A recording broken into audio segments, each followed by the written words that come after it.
Hello everyone. अरे अनु, ये देखो तुम्हारी चाय रखी है, मैं रख के गई थी, तुमने चाय नहीं पी अभी तक। और ठंडी चाय क्या अच्छी लगेगी? अब ये मत कहना कि इसमें भी कोई फिजिक्स है कि ठंडी चाय अच्छी नहीं लगेगी और गर्म ही अच्छी लगेगी। राइट, इसमें भी फिजिक्स है, समझी? हर चीज में फिजिक्स होती है। अच्छा, इसमें क्या फिजिक्स है? इसकी फिजिक्स का नाम है सरफेस टेंशन। कौन सी टेंशन? कौन सी टेंशन नहीं, surface tension. Surface tension physics का एक कॉन्सेप्ट है और इसी कॉन्सेप्ट की वजह से हमेशा हमें चीज़ें गर्म अच्छी लगती हैं, जैसे कि चाय, खाना, सूप, और ठंडी चीज़ें हमें अच्छी नहीं लगती हैं। पता है सरफेस टेंशन क्या होता है? वैसे थ्योरेटिकली तो सरफेस टेंशन थोड़ा सा कॉम्प्लिकेटेड है, क्योंकि सरफेस टेंशन का मतलब होता है किसी भी लिक्विड की फ्री सरफेस का टेंस रहना। इसका फॉर्मूला होता है फोर्स पर यूनिट लेंथ, इसका सिंबल होता है सिग्मा। पर ये सारी चीज़ें तुम्हें अभी समझ में नहीं आने वाली, तो मैं तुम्हें प्रैक्टिकली समझाती हूँ सरफेस टेंशन क्या होता है। प्रैक्टिकली सरफेस टेंशन का मतलब होता है किसी भी लिक्विड की फ्री सरफेस, जो ऊपर वाली सरफेस होती है ना, उसका खिंचा हुआ रहना, टेंस रहना। देखो, ये जो तुम्हारी चाय है ना अभी, ये इस चाय में तुम्हें जो इसकी ऊपर की जो फ्री सरफेस है उस पर एक लेयर बनी दिखाई दे रही है। ठीक है, ये लेयर पता है क्यों बनी दिखाई दे रही है? क्योंकि ये जो ऊपर लेयर है ये इसलिए बन गई है क्योंकि चाय ठंडी हो गई हो। किसी भी लिक्विड की फ्री सरफेस पे अगर टेम्परेचर कम हो जाता है तो सरफेस टेंशन बढ़ जाता है, यानी कि सरफेस उसकी खिंच जाती है, लेयर बन जाती है, उसी को सरफेस टेंशन कहते हैं। तो समझ आया सरफेस टेंशन? कुछ आया होगा। ठीक है, चलो अब मैं तुम्हें कुछ प्रैक्टिकल एग्जांपल देके समझाती हूँ। मिल्क देखा है ना? हाँ। तो जब हम मिल्क को बॉईल करते हैं, ठीक है, और जब वो मिल्क ठंडा होता है तो ठंडी मिल्क के ऊपर तुम्हें क्या दिखाई देता है? बताओ। मलाई मैंने देखी है। मलाई, राइट। तो जो क्रीमी लेयर बनती है ना किसी भी लिक्विड की फ्री सरफेस पे, तो वो क्रीमी लेयर या किसी भी टाइप की ऐसी लेयर जैसे चाय के ऊपर है या फिर मिल्क के ऊपर है, वही सरफेस टेंशन होता है।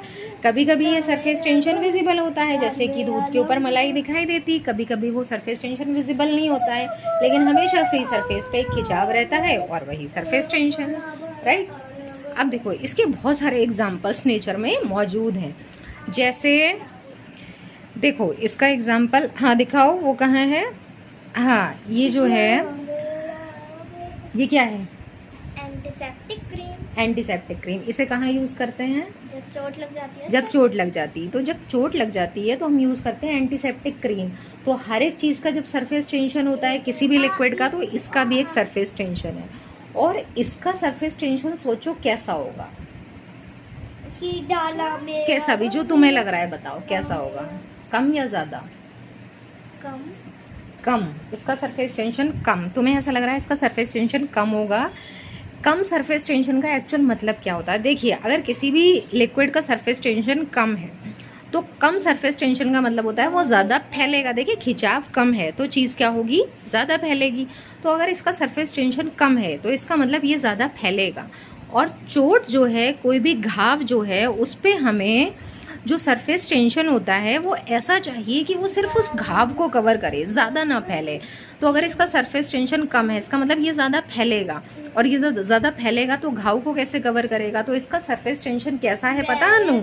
इसका सरफेस टेंशन है ज़्यादा, और ज़्यादा सरफेस टेंशन का मतलब ये कम फैलेगा, और कम फैलेगा तो चोट को अच्छे से कवर करेगा। समझ में आया? ठीक है, अब आते हैं हम दूसरे एग्जाम्पल पर। तुमने पेंट होता देखा है ना, वाइट वॉश। तो जब पेंट होता है तो पेंट को सोच के बताओ, हमें पूरी दीवार पे फैलाना है या बस एक ही जगह पे इकट्ठा रहने देना है? एक ही जगह पे इकट्ठा रहने देना है। पेंट को पूरी दीवार पे फैलाना है या एक ही जगह पे इकट्ठा रहने देना है? एक ही जगह पे इकट्ठा। लग रहा है अनु कंफ्यूज हो गई। हाँ, तो अनु, पेंट जो होता है ना उसे पूरी दीवार पे फैलाना होता है या एक जगह इकट्ठा रखना होता है? हाँ, सॉरी, उससे पूरी दीवार पे फैलाना होता है। तो अगर दीवार पे पेंट फैलाना है तो उसका सरफेस टेंशन कैसा होगा? कम। कम, राइट। तो अगर सरफेस टेंशन कम होगा तभी तो कोई भी लिक्विड फैलेगा ना। तो पेंट जो है उसका सरफेस टेंशन कम होता है। ये जो एंटीसेप्टिक क्रीम है इसका सरफेस टेंशन ज़्यादा होता है। ठीक है, तो अनु, तुम्हें समझ आया अब सरफेस टेंशन क्या होता है? हाँ, बताओ। लिक्विड की फ्री सरफेस को का जो खिंचाव होता है, जो खिंचाव होता है उसे सरफेस टेंशन। राइट।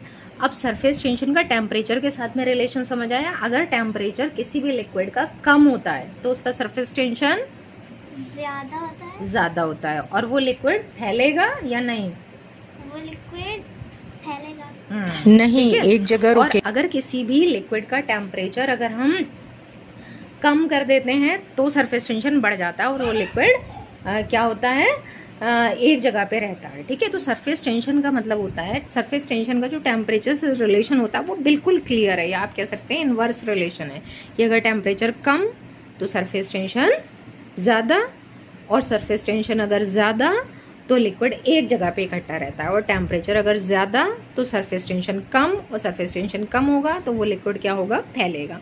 तो बहुत ही इजी रिलेशन है। जब अन्नू को समझ में आ गया सरफेस टेंशन क्या है, और वो अभी किस क्लास में है, 6 क्लास में है, तो वो बच्चे जिनके ये सिलेबस में है टॉपिक, यानी कि 11th क्लास में, उनके लिए समझना बहुत इजी है, क्योंकि आप चीज़ों को जितना प्रैक्टिकली समझेंगे ना, चीज़ें उतनी आसान बन जाएंगी। तो अगर आपको ऐसे ही कॉन्सेप्ट्स डीपली स्टडी करना है, प्रैक्टिकल एग्जाम्पल के साथ स्टडी करना है, तो आ जाइए मल्टीविट ऑनलाइन एजुकेशन चैनल पे, क्योंकि अब फिज़िक्स समझ आएगी मल्टीविट ऑनलाइन एजुकेशन पे।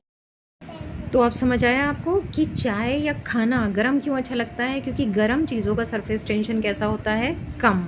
और अगर सरफेस टेंशन कम है तो गर्म चीज़ें जो होती हैं वो हमारे टंग के ज़्यादा सरफेस एरिया को कवर करती हैं, और जब ज़्यादा सरफेस एरिया कवर होता है तो टंग की सारी सेल्स एक्टिव हो जाती हैं और सब खाने का टेस्ट ले सकती हैं। तो जब भी हम गर्म खाना खाते हैं तो वो हमारे टंग के पूरे सरफेस एरिया को कवर करता है, इसलिए हमें वो टेस्टी लगता है। और जब हम ठंडा खाना खाते हैं तो वो कम सरफेस एरिया को कवर करता है, हम उसका पूरा टेस्ट ले ही नहीं पाते हैं, इसलिए हमें वो ज़्यादा अच्छा नहीं लगता। तो अगर आपको वीडियो पसंद आई हो तो like the video and share, और हाँ, कुछ भूल गए हम, है ना, and subscribe and comment the video. ये ट्राइसेराटॉप्स आपसे बोल रहा है कमेंट, जो भी आपको पूछना है। तो चल अनु, अब चाय तो पी ले, चाय पे इतनी लंबी स्टोरी बना दी मैंने। Thank you everyone.